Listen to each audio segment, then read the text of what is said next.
All right, let's talk about C3.ai because their recent earnings call, wow, it was one for the books. We're not just talking about a simple miss here, we're talking about a full-blown strategic reset announced on September 3rd, 2025. So yeah, let's get right into what happened. So the call kicks off, and one of the first things you hear is this quote from Tom Siebel, the founder. I mean, completely unacceptable. You don't hear that kind of language from an executive chairman on an earnings call. There's no sugarcoating, no corporate jargon. He basically came right out and said, "We messed up, big time." And that really sets the stage for everything that followed. So, just how bad was it? Well, take a look at these numbers. The street was looking for almost $94 million in revenue. C3 came in at just over 70. And the loss per share? It was nearly double what analysts were braced for. I mean, these aren't just little slips. This is like aiming for a target and missing the entire wall. Just a massive, massive miss across the board. Let's just put one number on this whole thing, a 25.1% revenue miss. You gotta understand, in the world of enterprise software, companies live and die by predictability. So when you miss your target by a quarter, that's not just a red flag. It's a giant flashing siren, telling Wall Street that something is seriously wrong under the hood. And you know what happens next, right? The market's reaction was brutal and it was fast. While the call was still going on, the stock just plummeted, down almost 14% in after-hours trading. We're talking millions in value just vanishing in minutes. It's clear investors heard that unacceptable and ran for the exits. Okay, so the big question is, how did this happen? What went so wrong? To their credit, management didn't really try to hide. They came out with a surprisingly honest story about why things went off the rails. And here's what Siebel said. He put the blame in two buckets. 70% of it, he said, was because of a huge internal shakeup of their sales and service teams. It sounds like it just created total chaos right when they needed to be closing deals. And the other 30%? He actually blamed himself. He had some health issues that kept him on the sidelines, and he admitted his hands-on involvement was way more crucial than they thought. Super frank, right? Now, you might think this was a total shock, but really, the writing was on the wall. This whole thing didn't just happen overnight.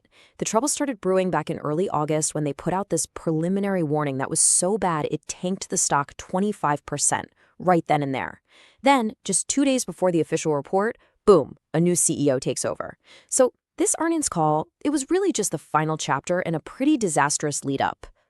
Okay, so that's the problem. A total mess.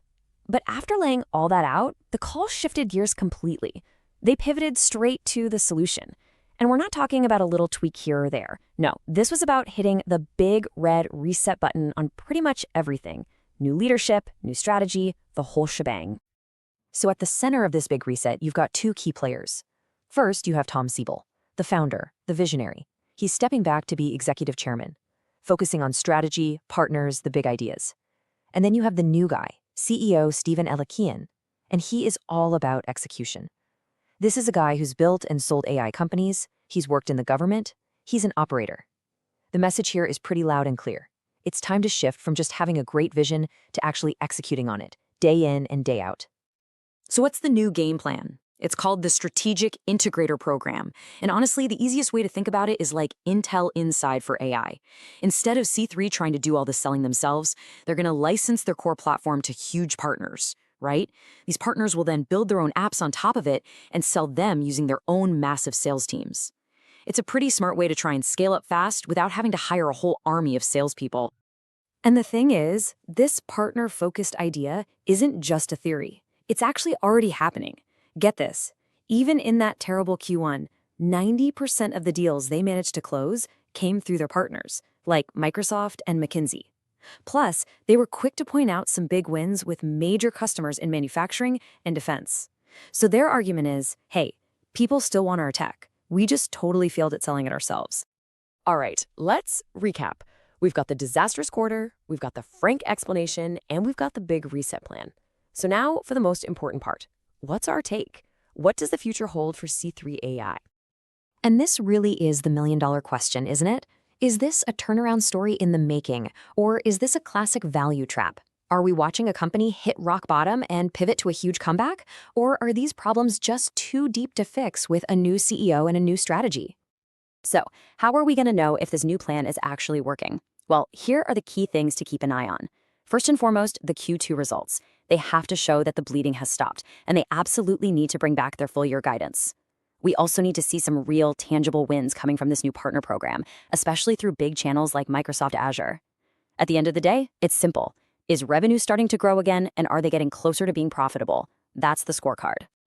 Okay, so putting it all together, our rating on C3.ai is market perform. Look, the execution risk here is huge. They have a mountain to climb to prove this new strategy works. But, and this is a big but, you've got a new seasoned CEO at the helm, a recovery plan that actually makes sense on paper, and enough cash to give it a real shot. So there's potential here for a comeback, but man, the road ahead is anything but certain.